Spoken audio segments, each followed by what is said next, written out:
गांव धर्मपुर का सूरज जैसे ही खेतों के पीछे झांकता, गुड़िया अपने घर के आंगन में अपनी दैनिक काम करते हुए माँ की खांसी सुनती। छोटी सी झोपड़ी, पुरानी चारपाई और दीवार पर टंगा अपने स्वर्गवासी पिता का पुराना चित्र, यही उनकी दुनिया थी। माँ, फिर से खांसने लगी आप। वैद्य जी की दवा तो कुछ काम ही नहीं कर रही। अब की बार मैं आपको सीधे शहर में जाकर डॉक्टर साहब को दिखा लाऊंगी। बिटिया, तू कहाँ से लाएगी इतने पैसे? तू तो सुबह से शाम तक मिट्टी की मूर्ति बनाने में ही लगी रहती है। मेरी भी देखभाल करती है। अब और कितना बोझ उठाएगी? माँ, बोझ तो आप हैं ही नहीं, आप तो मेरी जान है। बस आप एक बार ठीक हो जाइए, फिर देखना कैसे हम दोनों खुशी खुशी रहेंगे। तभी दरवाजे पर सीमा खड़ी हुई होती है। वो थी गांव के मुखिया रामबिलास की बेटी। चेहरे पर मुस्कुराहट और अपनापन लिए सीमा गुड़िया और गुड़िया के माँ को भीतर देख के वो सीधे भीतर चली जाती है।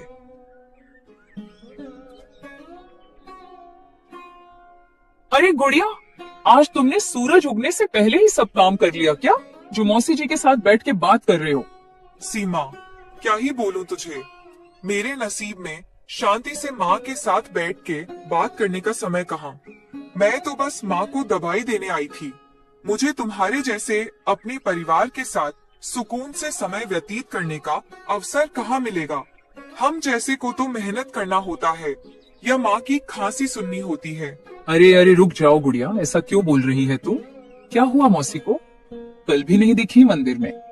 मौसी की तबीयत ज्यादा खराब है क्या? गुड़िया चुप हो गई। कुछ पल बाद उसने सिर झुकाकर कहा, माँ की तबीयत बिगड़ रही है, दवा के पैसे नहीं है। बाबा के जाने के बाद माँ ने अपने जीवन में बहुत मेहनत की है और अब इनकी बढ़ती उम्र के साथ ये बीमार पड़ने लगी है। सोच रही हूँ खेत की जमीन की कागज गिरवी रख दूं। बाबा के जाने के बाद वो जमीन भी सूनी पड़ी हुई है। अब हमसे तो खेती होगी नहीं। शायद जमीन गिरवी रख के कुछ महीनों के दवाई का जुगाड़ हो जाए। सीमा चौंकी, फिर बिना झिझक के बोली, पागल है क्या? तेरे पास एक ही मूल्यवान संपत्ति है और वो भी तू गिरवी रखेगी? तू मुझे अपनी समस्या के बारे में पहले क्यों नहीं बताती है? सीमा, अब तुझसे किस मुंह से मांगू? तू तो राजकुमारी है, मैं भिखारिन। हमारे रिश्ते में क्या समानता। देख गुड़िया, तेरी ये बात दिल दुखा देती है। तू मेरी बचपन की सहेली है, तेरी माँ मेरी माँ जैसी है, लेकिन मैं तुझे बचपन से जानती हूँ। तू तो मुझसे मुफ्त में मदद लेगी नहीं, इसलिए तू मुझे खेत के कागज दे। मैं पिताजी से कहकर किसी सेठ से बात करवाती हूँ। तुझे पैसे भी मिलेंगे और जमीन भी तेरे नाम रहेगी। ब्याज वगैरह की चिंता मत लेना। ठीक है, पर जमीन के कागज तो बहुत कीमती है सीमा। कहीं कुछ हो गया तो? मैं बस सोच ही रही थी, लेकिन इतनी जल्दी जल्दी जमीन के कागजात किसी के पास गिरवी रख दूंगी तो अगर कुछ हो गया तो बहुत बड़ी समस्या हो जाएगी। मैं तुझसे वादा करती हूँ, जब तक ये सांस चलेगी तेरे खेत के जमीन को कुछ नहीं होगा। और मुझे मेरे पिताजी पर भरोसा है, वो जरूर कुछ करवा देंगे। और वो भी तो तुझे अपनी बेटी ही मानती है, तो तू चिंता मत कर। कुछ पल की चुप्पी के बाद गुड़िया ने संदूक से पीले कपड़े में लिपटे खेत के कागज निकाले और सीमा को थमा दिए। इसमें मेरी माँ बाबूजी की सांसें हैं सीमा, इन्हें संभाल कर रखना, वरना सब उजड़ जाएगा। मैं कोई गैर नहीं हूँ गुड़िया। अगर तुझ पे कुछ बीत गई तो मैं अपने आप को माफ नहीं कर पाऊंगी। और तुझे पैसे की जरूरत है, इसीलिए तो मैं तुझसे ये ले रही हूँ। ये सब बात करने के थोड़ी देर बाद सीमा अपने घर चली जाती है और गुड़िया की माँ गुड़िया से बोलती है, बेटी गुड़िया, मुझे कुछ ठीक नहीं लग रहा है। मैं तब चुप थी क्योंकि मुझे तेरी सहेली सीमा पे बहुत भरोसा है। वो बहुत अच्छी लड़की है, लेकिन उसके पिता कुछ ठीक नहीं है। वे बहुत लालची है। अरे माँ, कुछ भी नहीं होगा। आप ऐसे ही चिंता कर रहे हो। उसके पिता जैसे भी हो, लेकिन हमारे साथ अच्छे हैं। वे कभी हमारे साथ गलत नहीं करेंगे।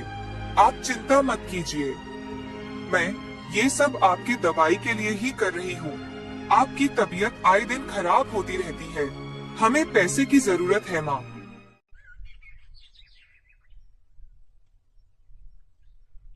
कुछ दिन बीत गए। गुड़िया को सीमा ने पैसे भिजवाए। माँ की दवा शुरू हुई। गुड़िया ने सोचा, सच में सीमा तो देवी निकली।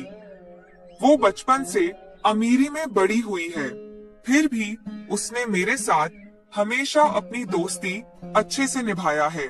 उसने कभी अमीरी गरीबी में भेदभाव नहीं किया। पर उसी शाम मुखिया रामविलास गांव की एक दुकान में अपने बैठक में बैठे हुए एक आदमी से कह रहे थे, खेत की जमीन की दस्तावेज मिल गए हैं। अब अगले महीने सारे दस्तावेज मेरे नाम के होंगे और फिर वो जमीन हमारी। पर मुखिया जी, वो तो आपकी बेटी की सहेली है। राजनीति में कोई सगा नहीं होता और बेटी की भावनाएं वो मेरे कारोबार में आड़े आने नहीं दूंगा मैं। और वैसे भी मैं उसी के लिए तो ये सब कर रहा हूँ। ये सब धन दौलत होगा तो उसी का भविष्य अच्छा होगा।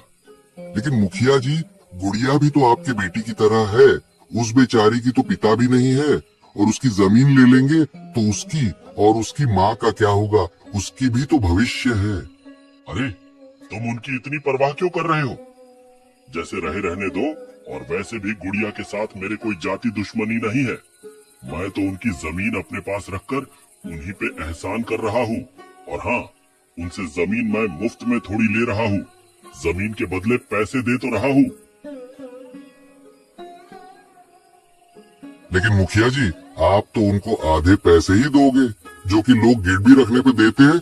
ये तो फिर भी नाइंसाफी है। अरे ओ, तू अब ज्यादा बोल रहा है। तुझे यहाँ मैंने ज्ञान देने नहीं बुलाया है। तुझे जो काम दिया है वो कर और उसके बदले मैं तुझे मुंह मांगी कीमत दे तो रहा हूँ। और अगर तूने काम नहीं किया तो याद रखना, गांव का मुखिया हूँ मैं। आने वाले दिनों में तुझे कभी भी मेरी जरूरत पड़ेगी तब मैं तेरी मदद नहीं करूंगा। मुखिया की धमकी से वो आदमी चुप हो जाता है और मुखिया की बात मान लेता है, क्योंकि गांव के बहुत से आदमियों की तरह ये आदमी भी मुखिया के एहसान तले दबा हुआ था।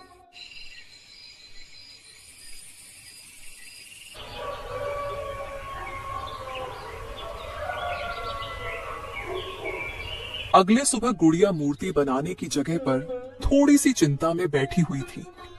गुड़िया के दिल में एक अजीब सी बेचैनी उठ रही थी। सीमा के कहे अनुसार उसने अपने खेत के कागज सीमा के हाथ सौंप दिए थे, लेकिन अब कुछ सवाल उसके मन में उठने लगे थे। उसे गांव के लोगों के मुंह से भी अफवाह सुनने मिल रही थी कि मुखिया रामविलास ने उनकी जमीन अपने कब्जे में कर ली थी।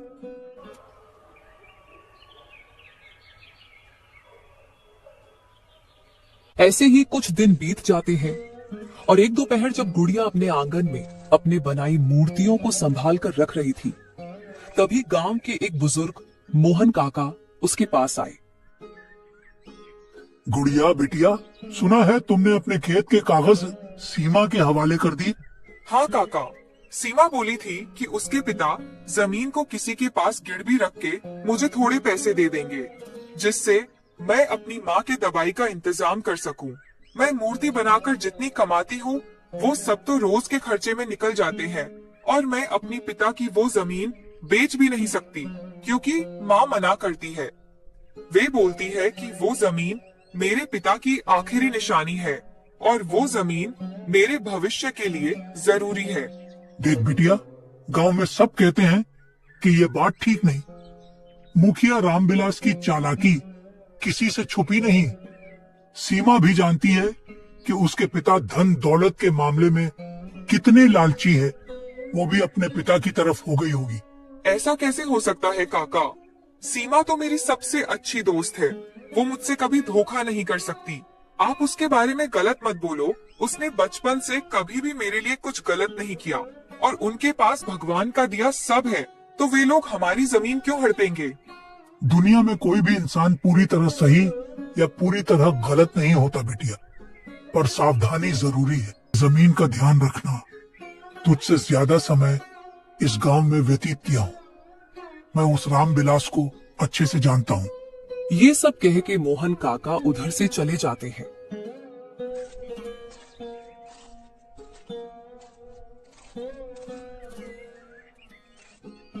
लेकिन गुड़िया के मन में कई सवाल संदेह छोड़ जाते हैं। गुड़िया ने मन ही मन फैसला किया कि सीमा से बात करेगी और वह सब कुछ स्पष्ट करेगी। शाम होने से पहले गुड़िया सीमा के घर गई।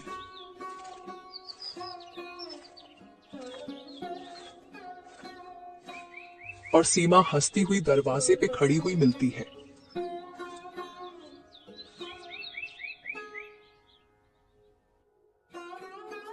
और उसे अपने कमरे में ले जाके बात करने लगती है।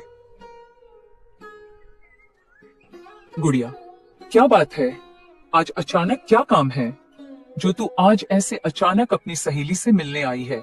सीमा, कुछ बातें मुझे समझ नहीं आ रही। गांव वाले कह रहे हैं कि तुम्हारे पिताजी जमीन लेने की फिराक में हैं। क्या ये सच है सीमा? ये सब क्या बोल रही है तू? पागल है क्या? भला मेरे पिताजी तेरे जमीन को क्यों लेंगे? उन्होंने तो जमीन किसी जमींदार के पास गिरवी रखवाई होगी ना? तुझे अचानक क्या हुआ? तू ऐसे शक भरी सवाल क्यों पूछने लगी है?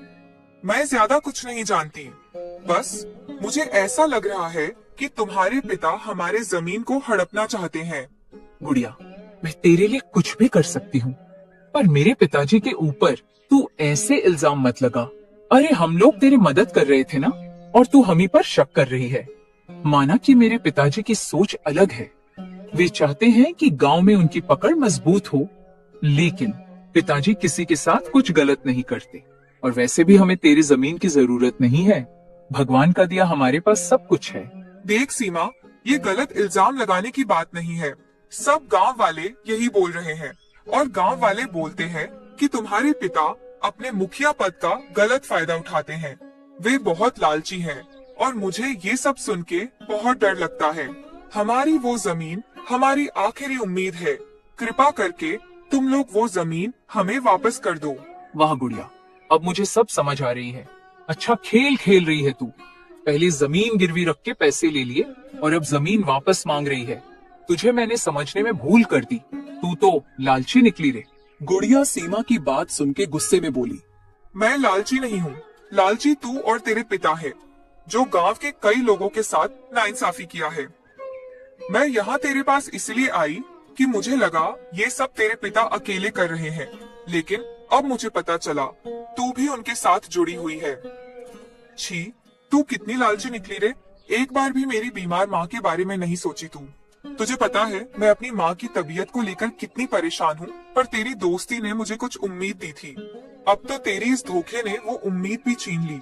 बहुत हो गया गुड़िया, जब से आई है तब से तू इल्जाम पे इल्जाम ही लगा रही है।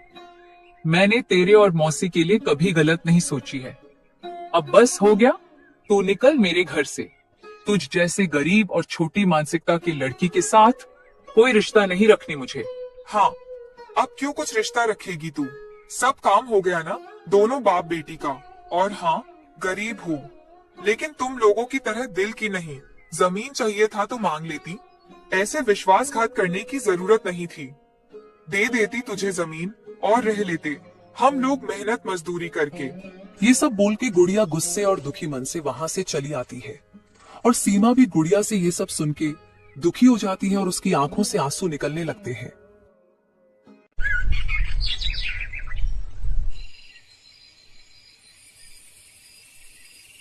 रात को गुड़िया चारपाई पे बैठी अपनी माँ से दुखी मन से ये सब जमीन के मामले में बात करने लगती है।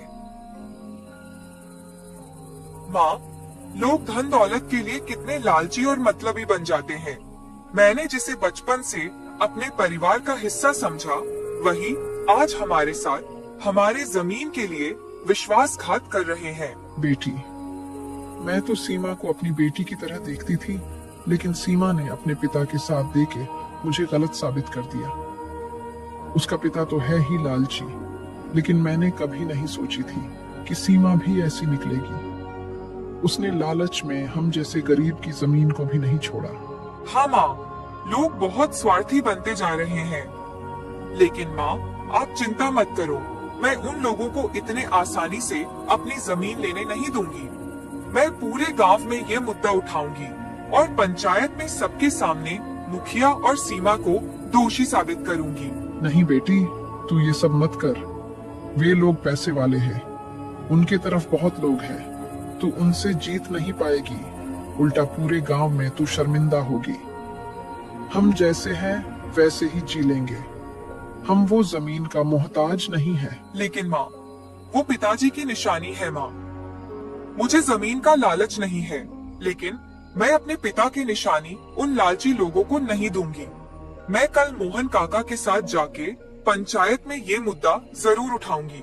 नहीं बेटी, मान जा, जिद छोड़ दे। तू लड़की है और गांव में तेरी बात कोई नहीं सुनेगा। नहीं माँ, आप चिंता मत करो। गांव के कई लोग मुखिया से परेशान हैं। वे लोग जरूर मेरी समस्या को समझेंगे और मेरी मदद करेंगे। ये सब बात करने के थोड़ी देर बाद गुड़िया अपने माँ को चारपाई में ही खाना लाके देती है और खुद रसोई में खाना खाकर अपने कमरे में सोने जाती है।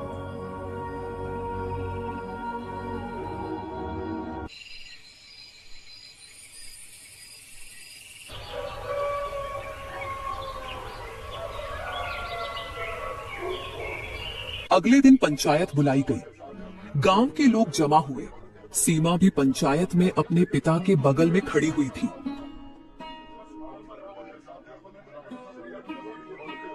क्यों भाई मोहन, क्या हुआ? पंचायत बुलाने की मांग क्यों की? ऐसी क्या मुसीबत आन पड़ी है भाई? मुझ पे क्या मुसीबत आएगी? मुसीबत तो इस बेचारी और इसके माँ पर आई है, वो भी तुम्हारे कारण। अरे ओ मोहन, ये क्या बोल रहा है? पागल हो गया है क्या? हाँ, सच बोलने वाले पागल ही तो है, और हम भी तो पागल है जो आपको मुखिया चुना। आप हमें इंसाफ दिलाएंगे? ये तो दूर की बात है, आप तो खुद ही हमें लूटने चले हैं। अरे ओ गुड़िया, जबान संभाल के बात कर। भूल मत तू कहाँ खड़ी है और किससे बात कर रही है। तू बीच में मत बोल। ये जगह रिश्तेदारी निभाने की नहीं है। यहाँ सच और झूठ का फैसला होता है, और तू होती कौन है यहाँ बोलने वाली? अरे सब चुप हो जाओ, मैं हूँ ना यहाँ। मैं फैसला करूँगा कि क्या सच है क्या झूठ है। और हाँ गुड़िया, बता तू क्यों मुझ पे ये सब इल्जाम लगा रही है? आखिर हुआ क्या? रामविलास का ये सब झूठ मूठ का नाटक देख के गुड़िया गुस्से में बोली। सब जान के अनजान मत बनिए आप। आपने और आपकी बेटी ने मिलके हमारे साथ विश्वासघात किया है। मुसीबत के समय में मुझे पैसे चाहिए थे, तो मैंने आपको अपनी जमीन गिरवी रखवाने को दी थी, और आपने खुद ही वो जमीन हड़प लिया। आपको हम गरीबों के साथ ऐसा अन्याय करते हुए जरा भी शर्म नहीं आई। गुड़िया की बात सुन के गाँव वालों के बीच कानाफूसी शुरू हो गई। सब हैरान थे, क्योंकि गुड़िया सीधा सबके सामने गांव के मुखिया पर इल्जाम लगाई थी। तभी मुखिया सबको शांत कराकर बोला, अरे ओ गुड़िया, तू जो इल्जाम मुझ पे लगा रही है, इसका कोई सबूत भी है या तू अपने मन से ही कहानी बना के बोल रही है? क्या सबूत है तेरे पास की मैंने तेरी जमीन गिरवी नहीं रखवाई और अपने पास रख ली? गुड़िया ये सुन के थोड़ी देर शांत हो गई, लेकिन तभी मोहन ने मुखिया से कहा, इसके पास तो कोई सबूत नहीं है, लेकिन मुखिया, क्या तुम्हारे पास कोई सबूत है जिससे ये साबित हो जाए कि तुमने इसके जमीन गिरवी रखवाई और अपने पास नहीं रखा? वाह मोहन, आज बड़ा जुबान चल रहा है तेरा। भूल गया जब तूने अपनी जमीन की बंटवारा अपने भाई के साथ की थी, तब मैंने ही तुझे तेरी हक की जमीन दिलाई थी। अब तू एहसान फरामोश बन गया। और हाँ, रहा सवाल मेरे सबूत की, आज तो जमीन की कागजात मेरे पास नहीं है, क्योंकि जिसके पास गिरवी रखवाई थी उसके पास है। लेकिन मैं कल तक वो कागजात जरूर सबके सामने लाके दिखवाऊंगा, और तब पता चलेगा कि असली लालची कौन है। गांव के लोग मुखिया की बात मान लेते हैं, क्योंकि उनके पास और कोई रास्ता नहीं है। कई लोग मुखिया का सच तो जानते हैं, लेकिन उसके दबदबे के आगे सब बेबस थे, और मोहन और गुड़िया भी कोई सबूत नहीं होने के कारण चुप हो जाते हैं, और सब लोग अपने अपने घर चले जाते हैं। घर आके गुड़िया दुखी मन से अपनी माँ से बोलती है, माँ, आपने जैसा कहा था, गांव के कई लोग मुखिया के साथ हैं, और कई तो उनके ताकत के आगे झुके पड़े हैं। ऐसे मायूस मत हो बेटी, मैं तो जानती थी ऐसा ही होगा। आजकल गरीबों की कहाँ कोई सुनता है। दुनिया आजकल बहुत कठोर हो गई है माँ। अब तो सब भगवान के ऊपर ही है, पता नहीं क्या होगा। वो मुखिया तो बोल रहा है कि कोई सबूत दिखाएगा। ऐसा ना हो कि वो कोई फर्जी कागजात दिखाए और बाद में हमारे जमीन को चुपचाप अपने नाम कर ले। ऐसा होगा तो अनर्थ हो जाएगा। लेकिन अगर मुखिया ये दिखाए कि जमीन किसी जमींदार के वहां गिरवी है, तो डर किस बात का? तब तो पूरा गांव जान लेगा कि जमीन हमने गिरवी रखी है, ना कि बेचा है। और तब मुखिया जमीन कैसे ले पाएगा? नहीं माँ, मुझे मोहन काका ने बोला है कि उनको मुखिया के ही कोई आदमी आके बताया कि मुखिया हमारे जमीन को अपने नाम करना चाह रहा है। वो मुखिया बहुत चालाक है माँ, वो जरूर कुछ करेगा। वो ऐसे ही कोई सबूत जुटाने नहीं जाएगा। जरूर उनके पास कोई षड्यंत्र है।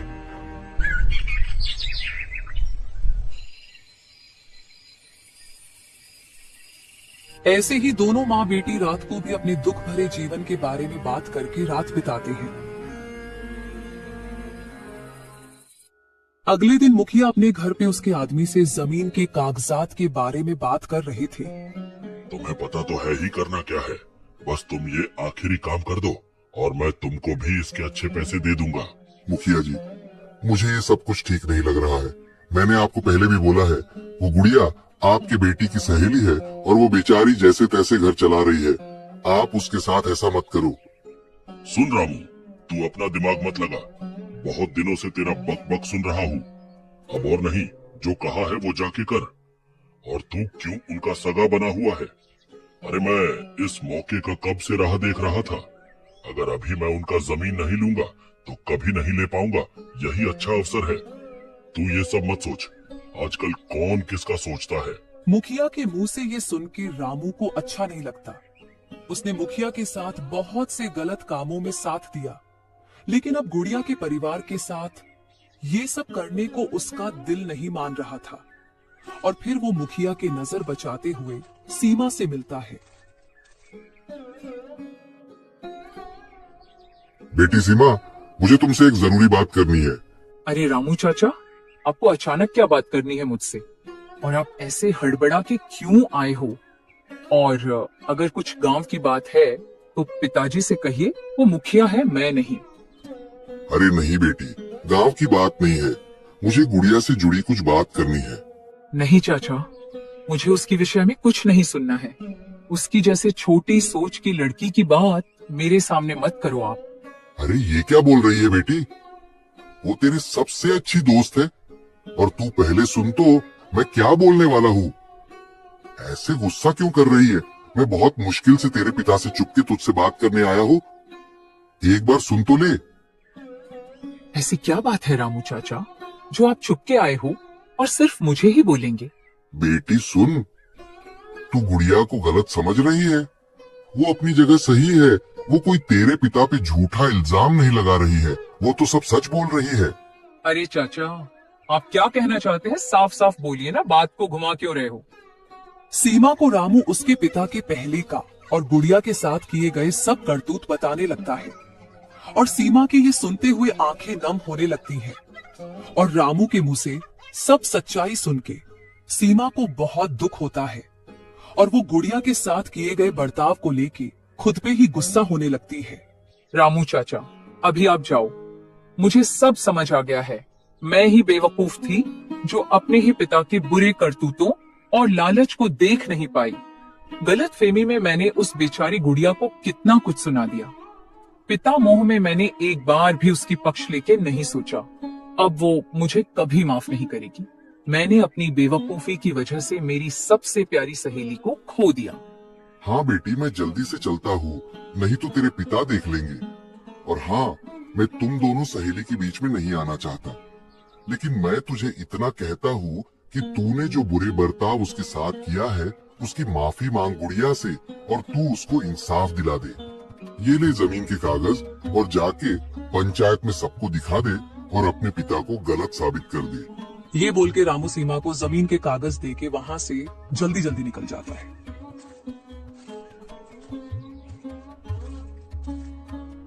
रामू के वहां से जाने के बाद सीमा वो कागज लेके गुस्से में अपने पिता के पास जाती है।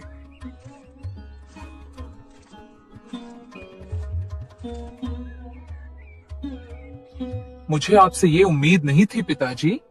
आप तो बहुत लालची इंसान निकले।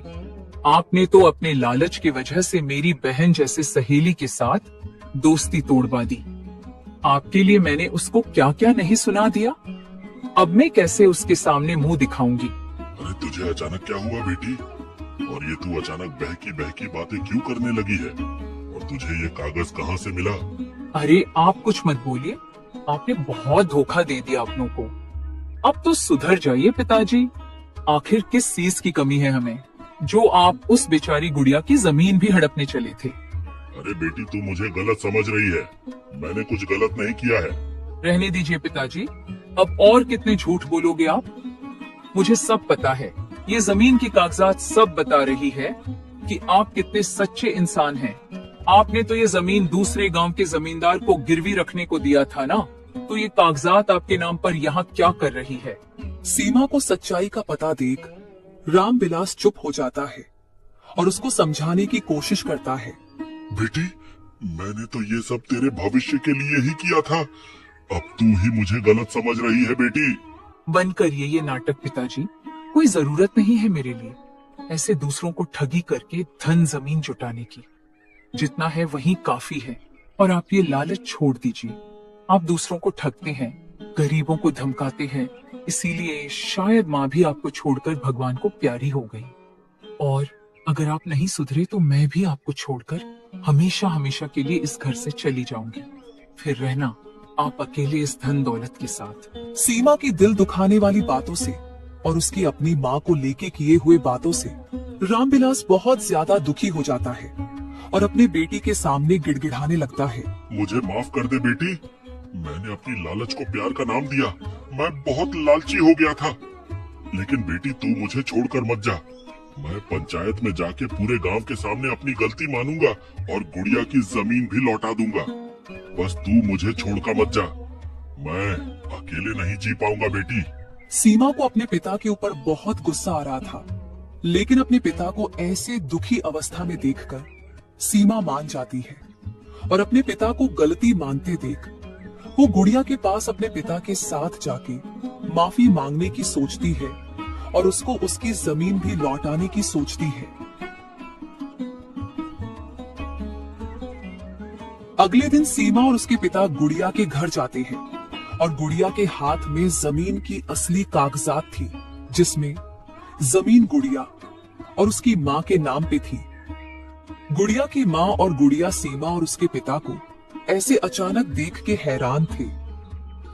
तभी मुखिया रामविलास दुखी स्वर में बोलता है, बहन जी, बेटी गुड़िया, मुझे माफ कर दो। मैं लालच में अंधा हो गया था। मैंने लालच के चलते अपनी ही बेटी की सबसे प्यारी सहेली की दिल दुखाया है और साथ ही मैंने अपनी बेटी का भी दिल दुखाया है। लेकिन बेटी गुड़िया, इन सब में मेरी बेटी का कोई दोष नहीं था। वो तो जानती भी नहीं थी। मैं उसके पीठ पीछे वो सब कर रहा था। मैंने अपनी बेटी का भरोसा तोड़ा है। लेकिन अब मेरे वजह से तुम मेरी बेटी को गलत मत समझना। गुड़िया, भले ही आज तू मुझे माफ न करे, लेकिन मैं तुझे हमेशा अपनी सबसे प्यारी सहेली ही मानती रहूंगी। फिर भी गुड़िया, तू मुझे हो सके तो माफ कर देना। मैंने भी तुझे बहुत दुख दिया है। तुझे मैंने घर से निकाल दिया था। मुझसे बहुत बड़ी भूल हो गई गुड़िया, मुझे माफ कर देना। और मैं ये तेरी अमानत तुझे वापस कर रही हूँ, इसे ले ले। ये बोल के सीमा गुड़िया को जमीन के कागजात दे देती है। गुड़िया ये सब देख के बहुत भावुक हो जाती है। उसके दिल से अपनी सहेली को लेके जो नफरत थी वो पल भर में दूर हो गई और फिर गुड़िया भावुक होके बोली, मुझे भी माफ कर देना सीमा। मैंने भी तुझे अनजाने में क्या कुछ नहीं सुनाया।